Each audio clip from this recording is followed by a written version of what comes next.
நான் ஒரு தூசி, நான் ஒரு புழு, நான் ஒரு பூச்சி இல்லாததெல்லாம் சொல்லிடுவாங்க பாருங்க. ஆண்டவர் நல்லா மனுஷனா படைச்சிருக்காரு. ஆனா இவங்களை கம்பேர் பண்றது, சில பேர் குரங்கு கூட கம்பேர் பண்ணலாம். நான் ஒரு குரங்கு மாதிரி, நான் அதே மாதிரி நமக்கு நிறைய பேர் கொடுப்பாங்க. நீங்க ஒரு எரும மாடு மாதிரிங்க, நீங்க ஒரு யானை குட்டி மாதிரிங்க, இப்படி நிறைய சொல்லுவாங்க இல்லையா? ஆனா சில சமயம் அதெல்லாம் கேட்கும் போது நம்ம சோர்ந்து போயிடும். என்ன பண்ணின்னு சொல்லிட்டாங்க, என்ன குரங்குன்னு சொல்லிட்டாங்க. ஆனா ஒரு ஆண்டவருடைய பிள்ளைக்கு முதல்ல அவன் யார் என்பதை அவன் தெரிந்து கொள்ள வேண்டும். ஸ்டாலின் தான் எங்க அப்பா சும்மா ஒரு எக்ஸாம்பிள். நம்ம முதலமைச்சர் ஸ்டாலின் தான் கிடையாது. ஒரு பிரச்சனையோட டேனி வராருன்னா, டேனி வரும்போது ஒரு சில வேலைக்கு அதிகமாக அவர் வராருன்னு டேனிக்கிட்ட நான் ஒரு நல்ல செய்தி சொல்கிறேன். டேனி வந்து இந்த துக்க செய்தி சொல்கிறாரு, இந்த மாதிரி வேலையே இல்லை, படிச்சிருக்கேன், எல்லாம் பண்ணுறேன். நான் டேனிகிட்ட சொல்றேன், டேனி கவலைப்படாதீங்க, டேனி அப்பாட்ட பேசுகிறேன், அப்பா எல்லாம் பார்த்துப்பாரு, அப்பா செஞ்சு கொடுப்பாரு. அப்போ இதில் நமக்கு ஒரு பெரிய நம்பிக்கை வருதா இல்லையா? அப்படி ஒரு முதலமைச்சரோட பயணம். அப்படி நீங்க தேவனுடைய பிள்ளை என்ற அந்த ஒரு தாட்குள்ள நீங்க இருக்கும்போது, நீங்க அப்பாட்ட சொல்லும் போது அவனுக்கு வேண்டிய காரியத்தை அப்பா என்ன பண்ணுவார்? செஞ்சு கொடுப்பாரு. எத்தனை பேர் நம்புறீங்க? இன்னைக்கும் சுவிசேஷம் சொல்றது கஷ்டம் கிடையாது. அன்னைக்குதான் ரொம்ப கஷ்டம். அன்னைக்கு சுவிசேஷம் சொன்னவனை தூக்கி ஜெயில போட்டாங்க. ஜெயில போட்டு கையும் காலையும் கட்டி தலையில தொங்க விட்டுட்டாங்க. பவுலையும் சீலாவையும். நீங்க இந்த சீலா தான் பொம்பளை கிடையாது, ஆம்பளை. இந்த சீலா ரெண்டு பேரையும் எப்படி தொங்கிட்டாங்க? தலைகீழ தொங்கும் போது குருநாதர் பவுல் கற்பனையை பார்த்துட்டு இப்படி இருந்தா எப்படி இருக்கும்? தலைகீழ தொங்கி பாருங்க. காலம் மேல விட்டு எஸ்ஐ சாருக்கெல்லாம் தெரியும், பனிஷ்மெண்ட் தான் இருக்குது. தலைகீழ தொங்க விட்டு தோலை உரிக்கிறதெல்லாம் இருக்கு. எப்படி இருக்கும் நினைச்சு பாருங்க. அந்த மாதிரி சூழ்நிலையில ஒரு சின்ன கற்பனை. பவுல், தம்பி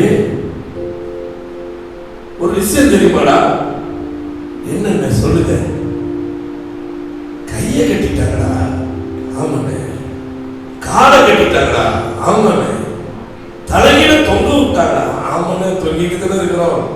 இப்ப நான் பேசிக்கிட்டு இருக்கேன்டா, வாய கட்டலையடா. என்ன கட்டல? வாய கட்டல. இவனுக்கு தெரியல கைய கட்டுனா இவன் ஆக்சுவலா இவங்களுக்கு தெரியல, இவங்க டேஞ்சரான பீப்புள்னு. இவங்க கையும் காலையும் கட்டிட்டான். அவனுக்கு தெரியல, ஜெயிலருக்கு தெரியல, இவனை வாயதான் கட்டி இருக்கணும் அப்படின்ற விஷயம் தெரியல. ஆனா இவங்க என்ன பண்ண ஆரம்பிக்கிறாங்க? ஆமாண்ணே, வாய் பேசிக்கிட்டு இருக்கோண்ணே. அப்போ பாட்டை எடுத்து விடு, பாட்டை எடுத்து விடு. பாட்டு பாட ஆரம்பிச்சுட்டாங்க, தேவனை துதிக்க ஆரம்பிச்சுட்டாங்க. துதிக்க ஆரம்பிக்க துதிக்க என்ன ஆச்சு அப்படின்னா, கட்டுகளெல்லாம் அவிழ ஆரம்பித்து விட்டது. சிறைச்சாலை கதவுகள் என்ன ஆரம்பிச்சிருச்சு? திறக்க ஆரம்பிச்சிருச்சு. நிச்சயமாக இந்த காரியங்கள் எல்லாம் நம்ம பார்க்கும்போது நம்ம யார் என்பதை நம்ம அறிந்து கொள்ளும். நம்ம சாதாரணமாக ஒருவேளை ஒருத்தரும் நான் ஒரு தூசி, நான் ஒரு புழு, நான் ஒரு பூச்சி இல்லாததெல்லாம் சொல்லிடுவாங்க பாருங்க. ஆண்டவர் நல்லா மனுஷனா படைச்சிருக்காரு. ஆனா இவங்களை கம்பேர் பண்றது, சில பேர் குரங்கு கூட கம்பேர் பண்ணலாம். நான் ஒரு குரங்கு மாதிரி, நான் அதே மாதிரி நமக்கு நிறைய பேர் கொடுப்பாங்க. நீங்க ஒரு எரும மாடு மாதிரிங்க, நீங்க ஒரு யானை குட்டி மாதிரிங்க, இப்படி நிறைய சொல்லுவாங்க இல்லையா? ஆனா சில சமயம் அதெல்லாம் கேட்கும் போது நம்ம சோர்ந்து போயிடும். என்ன பண்ணின்னு சொல்லிட்டாங்க, என்ன குரங்குன்னு சொல்லிட்டாங்க. ஆனா ஒரு ஆண்டவருடைய பிள்ளைக்கு முதல்ல அவன் யார் என்பதை அவன் தெரிந்து கொள்ள வேண்டும். அல்லேலூயா. இந்த மாடுகளில் கர்த்தர் இப்படி உங்களோடு கூட அவர் இடைப்பட்டு கொண்டிருக்கிறார். அப்படி சொல்லும் போது நீங்க யாரு? நீங்க சொல்லுங்க பார்க்கலாம். நீங்க யாரு? நீங்க யாரு? இப்போ உங்களை பார்த்து கேட்குறாங்க, நீங்கள் யாருப்பா அப்படின்னா உங்களுக்கு ஒரு அட்ரஸ் இருக்குது. என்ன சொல்றீங்க அப்படின்னா, நான் இன்னாருடைய பிள்ளை, பாஸ்டர் ஐசக் தெரியுங்களா, அவருடைய மகன் தான் நான் அப்படின்னு நம்ம ஒரு அப்பா பேரை சொல்லி இன்ட்ரடியூஸ் பண்ணுவோம். சில சமயம் நம்ம அம்மா ஒரு நல்ல ஒரு பொசிஷன்ல இருக்காங்கன்னா அவங்க பேரை சொல்லி நம்ம என்ன பண்ணுவோம், இன்னாருடைய பிள்ளை அப்படின்னு சொல்லி இன்ட்ரடியூஸ் பண்ணுவோம்.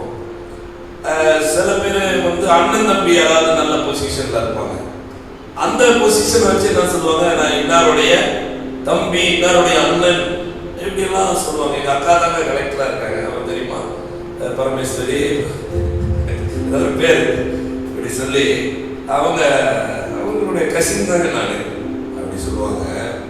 ஆனா இப்படி உலகத்துல பல பதவிகள் எல்லாமே இருந்தாலும் எந்த ஒரு பாரபட்சம் இல்லாமல் எல்லாரும் சொல்ல முடிய அளவுக்கு இயேசு கிறிஸ்து செய்த ஒரு பெரிய புண்ணியம், சிலுவை மூலமா அவர் செய்த புண்ணியம் நம்ம எல்லாத்தையும் நான் தேவனுடைய பிள்ளை அப்படின்னு சொல்ற லெவல்ல கொண்டு வந்து வைத்திருக்கிறது.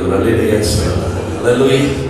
நம்ம யாரு? தேவனுடைய பிள்ளை. நீங்க அதை சொல்லி பாருங்களேன், அது சொல்லி பாருங்களேன், அதே உங்களுக்கு பெரிய ஒரு எனர்ஜியை உங்களுக்கு கொடுக்கும், உங்களுக்கு ஒரு பெரிய நம்பிக்கையை கொடுக்கும். பாருங்க, தேவனுடைய பிள்ளை அப்படின்னும் போது யாரு யாரு இயேசு அப்படின்னு சொல்றாங்க, நீ தச்சனுடைய குமாரன் அல்லவா. இயேசுவை பத்தி என்ன சொல்றாங்க, நீ தச்சனுடைய குமாரன். யோசேப்பு கார்பெண்டர் வேலை செய்யறாங்க, அவட பையன் நீ அப்படி பேசுற அப்படின்றாங்க. ஆனா அவர் தேவ குமாரன் என்பதை எல்லாரும் அறியல. ஆனால் அவருக்கு தெரியும், நான் தேவ குமாரன். அல்லேலூயா. இன்றைக்கு அந்த உலகத்துல நிறைய பேருக்கு தெரியாது நீங்க யாருன்னு, ஆனா உங்களுக்கு தெரியும், ஒரு விசுவாசிக்கு தெரியும் நீங்க யாருன்றது. நான் தேவனுடைய பிள்ளை. எல்லாம் சொல்லுங்க, நான் தேவனுடைய பிள்ளை. அதுக்கப்புறம் தான் தேவனுடைய பிள்ளைல இருந்துதான் நீங்க காலையில நம்ம பார்த்ததெல்லாம் அவங்க சொன்னாங்க. நம்ம ராஜா, நம்ம ஆசாரியன், அதுக்கப்புறம் நம்ம வந்து வேற என்ன, சீசன், அப்புறம் நீதிமான், பரிசுத்தவான், இது எல்லாமே வந்து நமக்கு வருது. ஆனா ஒரு பெரிய ஐடென்டிட்டி வந்து நம்ம தேவனுடைய பிள்ளை. இப்ப இந்த உலகத்துல நாம் தேவனுடைய பிள்ளைகள் நாம் எப்படி இருக்கிறோம் என்றால், நம்ம எல்லாம் சீஷர்களாக இருக்கிறோம். எல்லாம் சொல்றோம், எல்லாம் எப்படி இருக்கிறோம்? சீஷர்கள். சீஷர்கள் அப்படின்னா, சீஷர் அப்படின்னா அதுக்கு அர்த்தமே என்னன்னா பின்பற்றுகிறவன். பின்பற்றுகிறவன். யாரை பின்பற்றுகிறவன்? இயேசு கிறிஸ்துவை பின்பற்றுகிறவன். யாரெல்லாம் இயேசு கிறிஸ்துவை பின்பற்றுகிறார்களோ அவர்கள் எல்லாரும் அவருக்கு என்னவா இருக்கிறாங்க? சீடர்களாக இருக்கிறாங்க. நீங்க எல்லாம் சீடர்கள் தான், நமக்கு தெரியறதில்லை. அதனாலதான் பிரச்சனையே. நம்ம என்ன நினைச்சிட்டு இருக்கிறோம், அன்னைக்கு வந்து பேதுரு அவரு சீடரு, மத்தேயு, மார்க்கு, லூக்கா, யோவான் இவங்கெல்லாம் சீடர்கள். அப்படி நிறைய பெண் சீடர்கள், ஆண் சீடர்கள் இந்த பைபிள்ல இருந்தாங்கல்ல, அவங்க மட்டும்தான் சீடர்கள். நம்மெல்லாம் ஒரு சாதாரண விசுவாசி. நம்ம போனோமா, கோயில் போனோமா, அட்டன் பண்ணோமா, வந்தோமா, இப்படிதான் இருக்கணும் அப்படின்னு நம்ம ஒரு தவறான பிம்பத்தை நம்முடைய மைண்ட்ல ஏற்றிக்கிட்டோம். ஆனா அப்படி கிடையாது. பைபிள் சொல்லுது, கர்த்தராகிய இயேசு கிறிஸ்துவை விசுவாசித்து யாரெல்லாம் வராங்களோ முதல்ல அவங்களை வந்து சீசராகி தான் என்ன பண்ணுமா, ஞானஸ்நானமே கொடுக்கணுமா. அப்ப ஞானஸ்நானம் எடுத்தவொடனே நீங்களாம் என்ன ஆயிடுறீங்க? சீசர் ஆயிடுறீங்க. எல்லாம் சொல்லுங்க, நான் என்ன ஆயிடுறேன்? சீசர். அப்ப நம்ம எல்லாம் யாரு? ஆண்டவருக்கு சீசர்கள். சீசர்கள் ஆண்டவரை பின்பற்றுகிறவர்கள் மட்டுமல்ல, சீசர்கள் ஆண்டவருக்காக ஊழியம் செய்கிறவர்கள். அப்போ சீசர்கள் ஆண்டவரை பின்பற்றுகிறவர்கள் மாத்திரமல்ல, அவர்கள் எல்லாரும் ஊழியக்காரர்கள். எல்லாரும் ஊழியக்காரர்கள். நீங்க எல்லாருமே ஊழியக்காரர்கள் தான். ஞானஸ்தானம் எடுத்து ஆண்டவருக்கு ஒப்பு கொடுத்துட்டீங்களா? நீங்க ஒரு ஊழியக்காரர் ஆண்டவருக்கு. யாரு? ஊழியக்காரர். இந்த பைபிள் எடுத்துட்டீங்கல்ல, இந்த பைபிளை கையில் எடுத்துட்டீங்கல்ல, இந்த சத்தியத்தை கையில் எடுத்துட்டீங்கல்ல, இவர் பின்பற்றுறேன்னு சொல்லி இதை நீங்க வச்சுக்கிட்டீங்கல்ல, அவ்வளவுதான். நீங்க எல்லாருமே யாரு? ஊழியக்காரர். ஆனாலும் சில பொறுப்புகள் ஆண்டவர் கொடுக்கிறார். சிலரை தான் அவர் அப்போஸ்தலரா சூஸ் பண்றாரு, சிலரை அவர் தீர்க்கதரிசியா சூஸ் பண்றாரு, சிலரை மேய்ப்பரா, போதகரா, சுவிசேஷகரா இப்படி சூஸ் பண்றாரு. ஆனா எல்லாருக்கும் ஒரு ஊழியம் இருக்கு. என்ன ஊழியம் அப்படின்னா, எல்லாரும் சுவிசேஷம் சொல்ல வேண்டும். என்ன சொல்ல வேண்டும்? சுவிசேஷம். சுவிசேஷம்னா ஒண்ணும் இல்ல, நற்செய்தி, நல்ல செய்தி. டிவியை திறந்த காலையில் என்ன செய்தி வரும்? என்ன செய்தி வரும்? நல்ல செய்தியும் வரும், துக்கமான செய்தி வரும்.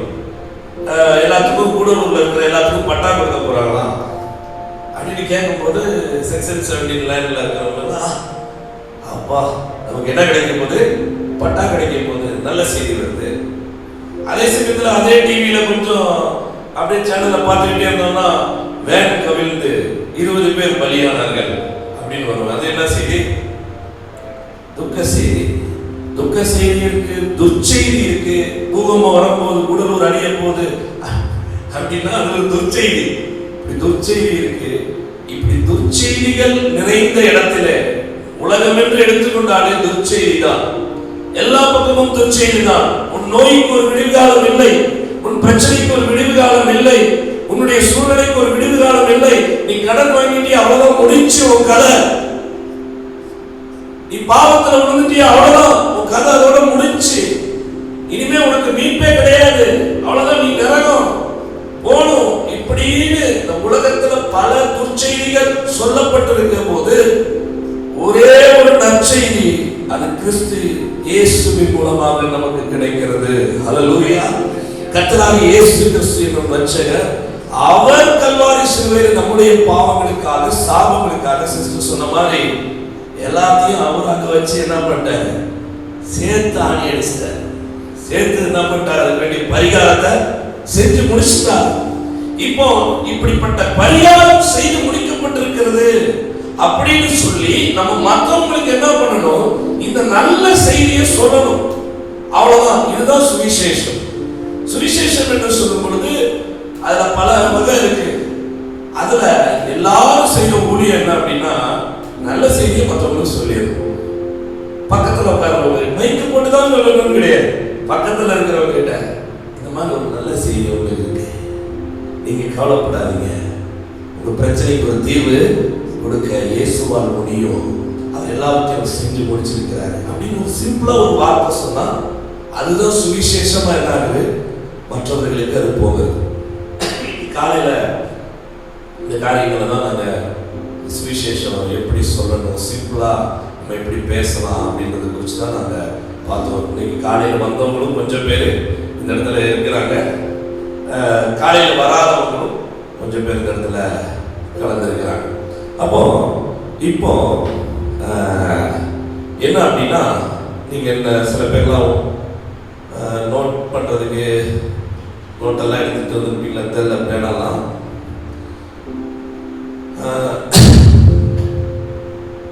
நீங்க உங்களுக்கு நெருக்கமா பழக்கமா ஆண்டவர் அறியாதவங்க, நான் சொல்றது ஆண்டவர் அறியாதவங்க, ஆனா உங்க கூட டச்ல இருப்பாங்க, உங்க கூட டச்ல இருப்பாங்க. இல்லாட்டி நீங்க டெய்லி அவங்க பார்ப்பீங்க. உங்க வீட்டுக்கு பால் போட வர பால்காரனா இருக்கலாம், இல்ல நீங்க போய் போற மளிகை கடையா இருக்கலாம், இல்ல நீங்க மருந்து வாங்க போற கடையா இருக்கலாம், இல்ல கடை, இந்த மாதிரி கடைகள், இல்ல உங்க வீட்டுல வேலை செய்யறவங்களா இருக்கலாம், இல்ல சில ஃப்ரெண்ட்ஸ் இருப்பாங்க இல்லையா, நீங்க டெய்லி மீட் பண்ற ஃப்ரெண்ட்ஸ் இருக்கலாம். இந்த மாதிரி ஒரு 5 பேரை நீங்க என்ன பண்ணுங்க, சூஸ் பண்ணுங்க. 5 பேர்.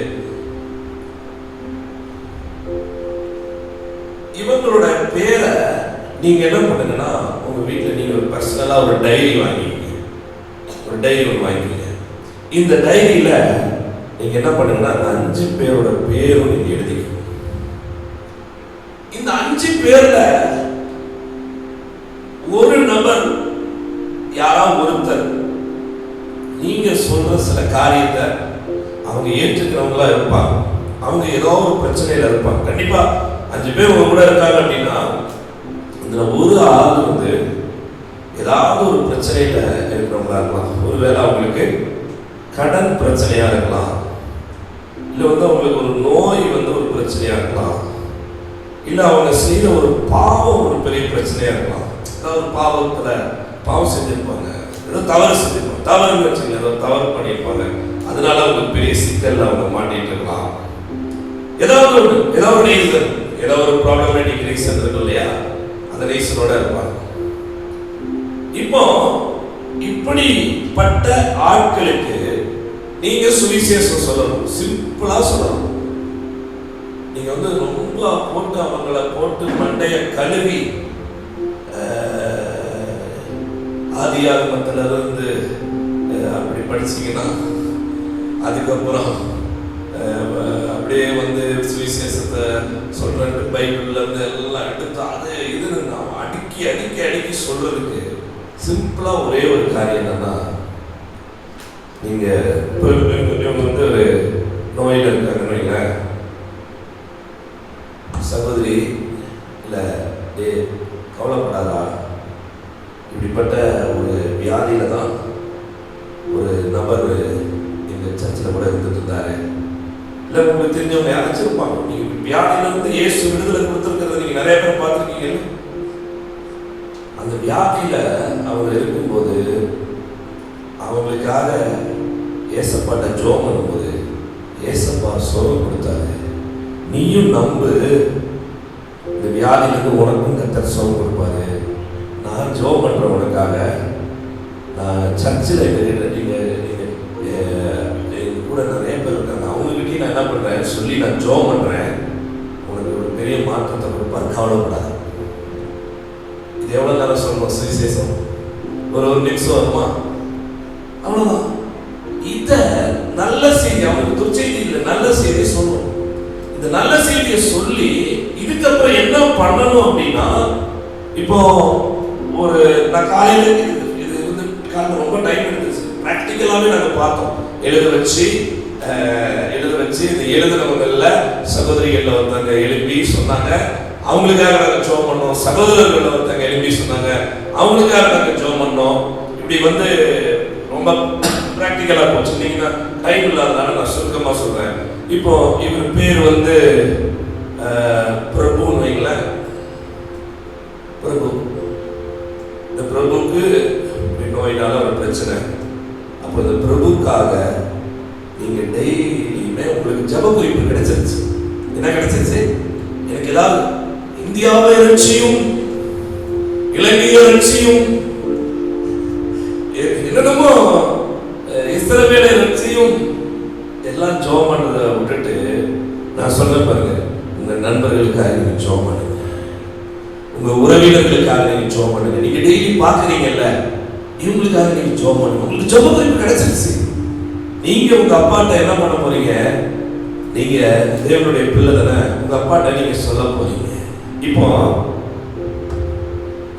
இதுதான் சுவிசேஷம். அவங்களுக்காக ஜெபம் பண்ணணும். இவங்களுக்கு ஜெபம் பண்ணும்போது உங்களுக்கு ஹெல்ப் வேணும் அப்படின்னா நீங்க என்ன பண்ணலாம்? சபையாரோடு கூட சேர்ந்து, சபையார் எதற்கு அப்படி என்றால், சபையாரெல்லாம் இனிமே மாற்றணும். சும்மா வந்துட்டு போற ஆட்கள் கிடையாது. இவங்க ஒருத்தருடைய துக்கத்துல பங்கு கொள்கிறவர்கள். இப்போ நீங்க வந்து நான் இன்னைக்கு மாதிரி பிரபுவை சாட்சி எப்படி இருக்கணும்னா, நான் பிரபுவை சந்திச்சேன், இல்லை ஏதோ ஒரு அறிவிப்பு சொல்லணும்னா நான் பிரபுவை சந்திச்சேன், அவருக்கு இதைப்படி நோய் இருக்குது, நம்ம எல்லாம் சேர்ந்து அவருக்காக என்ன பண்ணுங்க, ஜெபம் பண்ணுங்க, நீங்களும் பிரபுக்காக ஜெபம் பண்ணுங்க அப்படின்னு சொல்லி நம்ம எல்லாம் சப்போர்ட்டிவா நம்ம ஜெபம் பண்ணும்போது கர்த்தர் என்ன பண்ணுவார் அப்படின்னா, இவங்களுக்கு ஒரு அற்புதத்தை செய்யும் போது இந்த நபர் கர்த்தருடைய ராஜ்யத்துக்குள்ளாக வருவதற்கு எளிமையான முறையில் நம்ம அவங்களை என்ன பண்ண முடியும்? கொண்டு வர முடியுமா? முடியாது. இப்போ நீங்க வந்து அதனால நீங்க இன்னும் உங்களுக்கு பைபிளை கத்துக்கணும், இன்னும் பைபிளை பத்தி நிறைய தெரியணும், இந்த இயேசுநாதர் யார் அப்படின்றது உங்களுக்கு நிறைய தெரியும் அப்படின்னா, ஒருவேளை நமக்கு அந்த அளவுக்கு சொல்ல முடியல அப்படின்னு நீங்க அப்பதான் என்ன சொல்றீங்க, நீங்க வாங்க மாதிரி இவருக்கு ஆண்டவரை பத்தி இன்னும் கொஞ்சம் சொல்லுங்க. அப்போ இந்த ஆண்டவரை பற்றி இன்னும் அவர் அறிய வேண்டும், இன்னும் அவர் தெரிய வேண்டும், நான் வாஞ்சிக்கிறேன் அப்படின்னு சொல்லும் போதுதான் அவர் ஆண்டவருடைய வேத வார்த்தைகள் எப்படி, ஆண்டவர் வேத வசனங்களோடு கூட எப்படி பேசுறாரு. நம்ம அடுத்த ஸ்டெப்புக்கு நம்ம போறோம். அடுத்த ஸ்டெப் நம்ம போகும்போது தான் இங்க இந்த மாதிரி இலவசமா பைபிள் கொடுத்துருக்காங்க. இந்த இலவச பைபிள் எல்லாவற்றையும் இலவசமா நம்ம கொடுக்குறோம். இதுக்கு நான் விலை கொடுத்து வாங்கியிருக்கேன். ஆனாலும் ஒரு கம்மி விலையில ஒரு பைபிளோட விலை வந்து கடையில் 330 ரூபாய், ஹோல்சேலில் அவங்க 285 ரூபாய்க்கு அவங்க வாங்கி நம்ம கொடுக்குறாங்க. அவங்க அதுலேயும் கம்மியாக நமக்கு வந்து ஒரு அவங்களுடைய சில எக்ஸ்பென்ஸ் மீட் பண்ணுறதுக்கு மட்டும் ஒரு சின்ன சார்ஜ் தான் அந்த பைபிளுக்கு செலுத்தி வாங்கும்படியாக செஞ்சுருக்காங்க. அப்போ இந்த பைபிள் பார்த்தீங்கன்னா காலையில் கொஞ்சம் பேர் அவங்க சுவிசேஷம் சொல்லி வைத்திருக்கிற நபருக்காக எடுத்துக்கொண்டு போயிருக்கிறாங்க. அப்படி இலவசமா நீங்க என்ன பண்ணலாம், நீங்க யாருக்கு சொல்றீங்களோ அவங்களுக்கு நீங்க என்ன பண்ணலாம், எடுத்துட்டு போகலாம். இப்போ நீங்க பண்றீங்க பார்த்தீங்களா இப்படிப்பட்ட ஊழியம். இந்த ஊழியத்துக்கு தான் ஆண்டவர் பலனை கொடுக்கும்படியாக இந்த பூமிக்கு திரும்பி வரப்போகிறார். அல்லேலூயா. வெளிப்படுத்தல் 19:20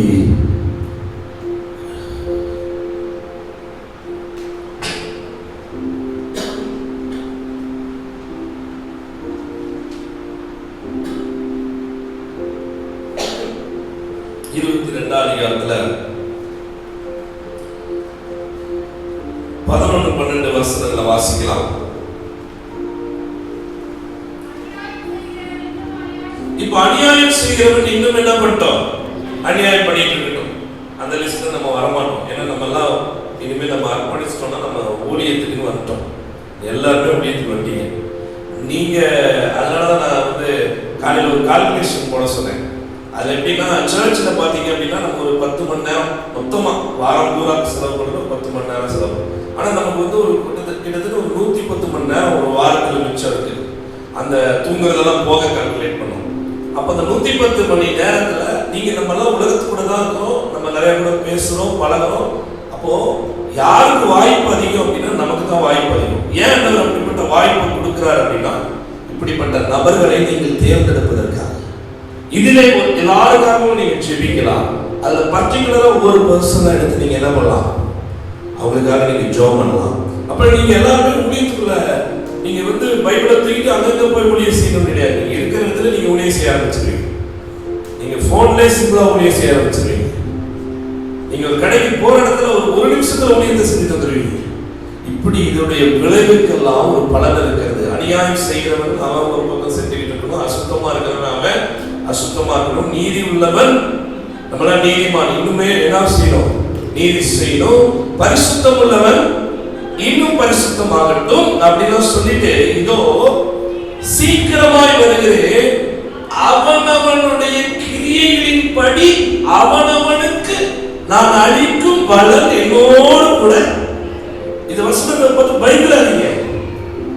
ஆனா இந்த வசனத்தை பார்த்து சந்தோஷப்படுங்க. நான் செய்யற வேலைக்கு ஒருத்தர் கூலி கொடுக்க போறாரு. அந்த கூலி வந்து சின்ன செட்டில்மெண்ட் எல்லாம் கிடையாது, லைஃப் டைம் செட்டில்மெண்டா நமக்கு தர போறாரு. அல்லேலூயா. பரலோக ராஜ்யத்துல நம்மை வைத்து நம்மை காலகாலமாக ஆளுகை செய்யும்படியாக அந்த ராஜ அதிகாரத்தை மறுபடியும் நம்ம பயன்படுத்துவதற்கு வேண்டிய அத்தனை வாய்ப்புகளை கர்த்தர் நமக்கு உருவாக்கி கொடுக்க போகிறார். அல்லேலூயா. நமக்கு என்று கிரீடம் இருக்கிறது, ஜீவ கிரீடம், அழியாத கிரீடம். அப்படிப்பட்ட ஒரு சூழ்நிலையில கர்த்தர் நம்மளை நிறுத்தணும்ன்றதுக்காக இப்ப என்ன பண்றாரு, ஒவ்வொருத்தரும் பிரயாசப்படுவீங்க பாத்தீங்களா, உங்களுடைய பிரயாசத்துக்கு ஏற்ற பலனை கொடுக்கும்படியாக தான் இயேசு கிறிஸ்து இந்த பூமிக்கு வரப்போகிறார். அல்லேலூயா. ஆகவே பிரியமானவர்களே, இந்த நாள்ல சுவிசேஷம் சொல்வது என்பது ஒரு கடினம் என்பது கிடையாது. ஏனென்றால் சுவிசேஷத்தை காலையில் சொல்லாத ஒரு விஷயத்தை நான் சொல்றேன். கடினமான காலத்துல தான் சுவிசேஷம் சொன்னாங்க. இன்னைக்கு நம்ம சொல்றோம் சில ஆட்கள்னால சில பிரச்சனை, இந்த காலத்துல சுவிசேஷம் சொல்றதுலாம் கஷ்டம். இன்னைக்கெல்லாம் கொஞ்சம் ஓப்பனா இருந்துச்சு, எல்லாம் சொன்னாங்க. இன்னைக்கு சுவிசேஷம் சொல்றது கஷ்டம் அப்படின்னு நம்ம நினைக்கிறோம். இல்லை, இன்னைக்கும் சுவிசேஷம் சொல்றது கஷ்டம் கிடையாது. அன்னைக்கு தான் ரொம்ப கஷ்டம். அன்னைக்கு சுவிசேஷம் சொன்னவனை தூக்கி ஜெயில போட்டாங்க. ஜெயில போட்டு கையும் காலையும் கட்டி தலையில தொங்க விட்டுட்டாங்க. பவுலையும் சீலாவையும். நீங்க இந்த சீலா பொம்பளை கிடையாது, ஆம்பளை. இந்த சீலா ரெண்டு பேரும் எப்படி தொங்கிட்டாங்க? தலைகீழ. தலைகீழ தொங்கும் போது குருநாதர் பவுல் கற்பனையை பார்த்துக்க, இப்படி இருந்தா இப்படி இருக்கும். இதுதான் நீங்க தலைகீழ தொங்கி பாருங்க. காலம் மேல விட்டு எஸ்ஐ சாருக்கெல்லாம் தெரியும், பனிஷ்மெண்ட் தான் இருக்குது. தலைகீழ தொங்க விட்டு தோலை உரிக்கிறதெல்லாம் இருக்கு. எப்படி இருக்கும் கணிச்சு பாருங்க. அந்த மாதிரி சூழ்நிலையில ஒரு சின்ன ஒரு கற்பனை.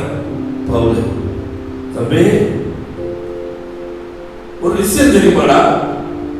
என்ன சொல்லுங்க. கையை கட்டிட்டாங்கடா. ஆமாண்ணே. காலை கட்டிட்டாங்கடா. ஆமாண்ணே. தலையில தொங்க விட்டாங்கடா. ஆமாண்ணே. தொங்கிட்டு தானே இருக்கிறோம். இப்ப நான் பேசிக்கிட்டு இருக்கேன்டா. வாயை கட்டலையடா.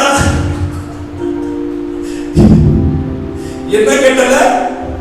வாயை கட்டல. இவனுக்கு தெரியல கையை கட்டுனா இவன் ஆக்சுவலா இவங்களுக்கு தெரியல இவங்க டேஞ்சரான பீப்புள். இவங்க கையும் காலையும் கட்டிட்டான். அவனுக்கு தெரியல, ஜெயிலருக்கு தெரியல இவனை வாயதான் கட்டி இருக்கணும் அப்படின்ற விஷயம் தெரியல. ஆனா இவங்க என்ன பண்ண ஆரம்பிக்கிறாங்க?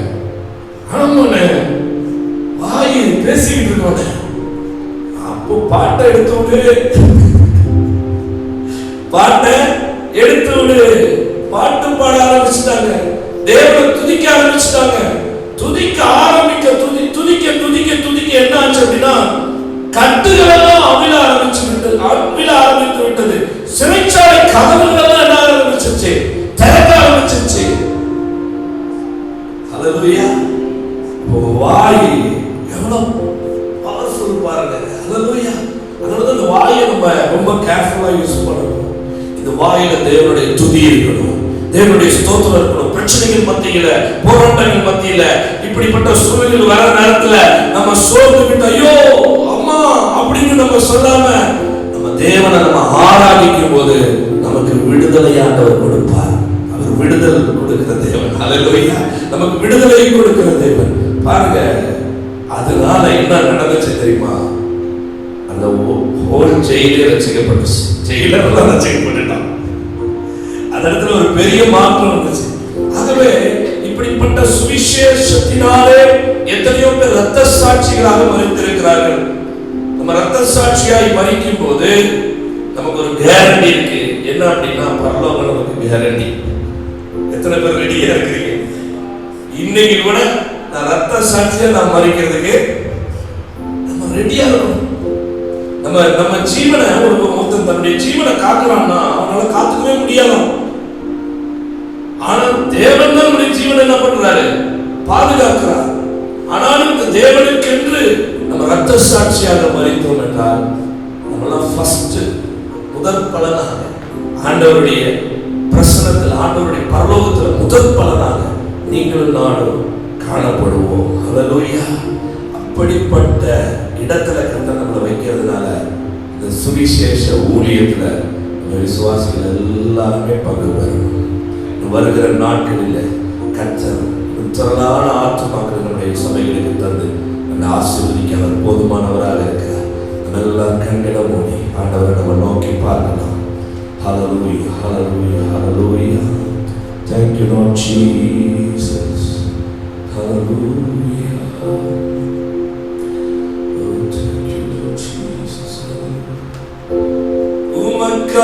உமக்காகத்தானே ஐயா நான் உயிர் வாழ்கிறேன் ஐயா. உமக்காகத்தானே ஐயா நான் உயிர் வாழ்கிறேன் ஐயா.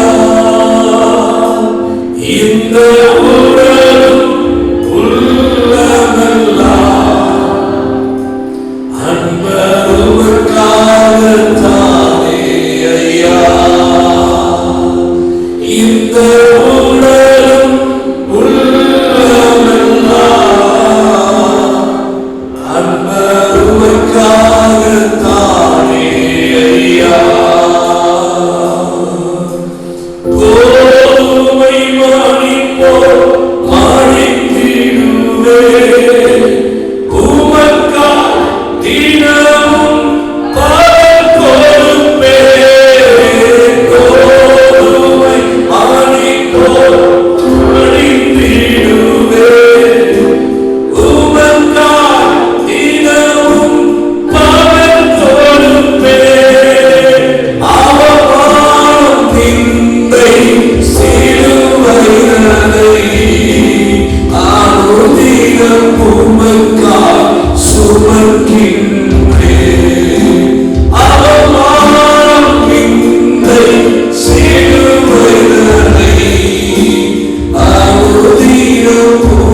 வாழ்கிறேன் ஐயா, உமக்காகத்தானே ஐயா, நான் வாழ்கிறேன் ஐயா, இந்த உடலும் உள்ளமெல்லாம் அன்பர் உமக்காகத்தானே ஐயா, இந்த உடலும் உள்ளமெல்லாம்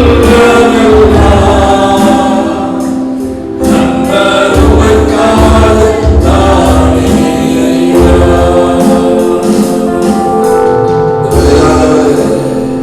என்னுடைய உடலை, என்னுடைய சரீரத்தை, என்னுடைய ஆவியை, என்னுடைய ஆத்துமாவை உமக்காக நான் அர்ப்பணிக்கிறேன் அப்பா. நான் உமக்காக அர்ப்பணிக்கிறேன். யாராலெல்லாம் சொல்ல முடியுமோ வாயில திறந்து நீங்க இருக்கிற இடத்துல நீங்க சொல்லலாம், ஆண்டவரே நான் உமக்காக நான் என்னை அர்ப்பணிக்கிறேன். ஒரு கோதுமை மணி அது நிலத்தில் விழுந்தாலும் அது மிகுந்த பலனை கொடுக்கும். இன்றைக்கு ஆண்டவரே எங்களை எல்லாம் நீங்க கோதுமை மணிகளாக ஆண்டவரை நீங்க எடுத்து பயன்படுத்துங்க. இந்த கூடலூர் ரட்சிக்கப்படணும் ஆண்டவரே. எங்களுக்கு அருகாமையில வாழ்கிறவர்கள் ரட்சிக்கப்படணும், எங்களுடைய நண்பர்கள் ரட்சிக்கப்படணும், எங்களுடைய உறவினர்கள் ரட்சிக்கப்படணும். அப்பா நீங்க எங்களை எடுத்து நீங்க பயன்படுத்துங்கப்பா. நீங்க எந்த எடுத்து நீங்க பயன்படுத்துங்கப்பா, எந்த எடுத்து நீங்க பயன்படுத்துங்கப்பா. ஹalleluya. உங்க கரத்தை நீங்க பாத்தீங்கன்னா தெரியும், உங்க கரத்தை கர்த்தர் எதுக்காக உங்க கையில அந்த கரத்தை கொடுத்திருக்கிறார்னா அநேகரை நீங்க ஆசீர்வதிப்பதற்காக, அநேகரை நீங்கள் தூக்கி எடுப்பதற்காக, அநேகரை நீங்கள் கட்டி அணைப்பதற்காக, ஆண்டவருடைய அன்பை நீங்கள் பறைசாற்றுவதற்காக இந்த கரத்தை கர்த்தர் நமக்கு கொடுத்திருக்கிறார். ஆண்டவரே இந்த கரத்தோடு கூட சேர்ந்து என்னை நான் அர்ப்பணிக்கிறேன். என்னை நீங்க ஆசீர்வதிங்க ராஜா, என்னை நீங்க ஆசீர்வதிங்க ராஜா, என்னை நீங்க ஆசீர்வதிங்க ராஜா. ஆண்டவருடைய சமூகத்தில் நம்ம அர்ப்பணித்திருக்கிற இந்த வேளையில நம்மத்திலே சர்வ தேவகுமார் அவர்கள் முன்பதாக வந்து சுவிசேஷ பணிக்காக, வேலைக்காக கர்த்தர் நம்மை தெரிந்தெடுத்திருக்கிறாரே. கர்த்தர் நம்மை தொடர்ந்து நடத்தும்படியாக, நம்மை கொண்டு பெரிய காரியங்களை செய்யும்படியாக, நம்மை கொண்டு அநேகரை சந்திக்கும்படியாக தேவ ஊழியர்களாக, நம்மை தேவ பிள்ளைகளாக எடுத்து பயன்படுத்த இவர்கள ஜெபிப்பார்கள். அர்ப்பணித்த ஒவ்வொரு உள்ளங்களுக்காக ஜெபிக்கும் போது நம் கண்களை மூடி ஆண்டவரோடு கூட நம்ம தொடர்பு கொள்ளும்போது நம்ம எல்லாரும் அவரோடு கூட சேர்ந்து நாமும் ஜெபிப்போம். ஸ்தோத்திர ராஜா. மகா பரிசுத்தமுள்ள எங்கள் நல்ல ஆண்டவரே, நன்றியோடு ஸ்தோத்திரிக்கிறோம்.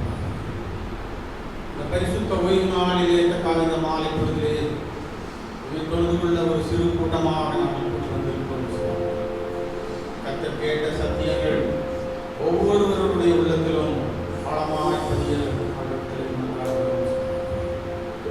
ஆண்டவரே, நீர் சிலரை அப்போஸ்தலராகவும் சுவிசேஷகராகவும், சிலரை மேய்ப்பராகவும் போதகர்களாகவும் கூட மாற்றுவேன் என்று சொல்லி உங்களுடைய பிள்ளைகளாக நாங்கள் ஒப்புக் கொடுக்கிறோம். கர்த்தர் எங்கள் ஒவ்வொருவரையும் நீர்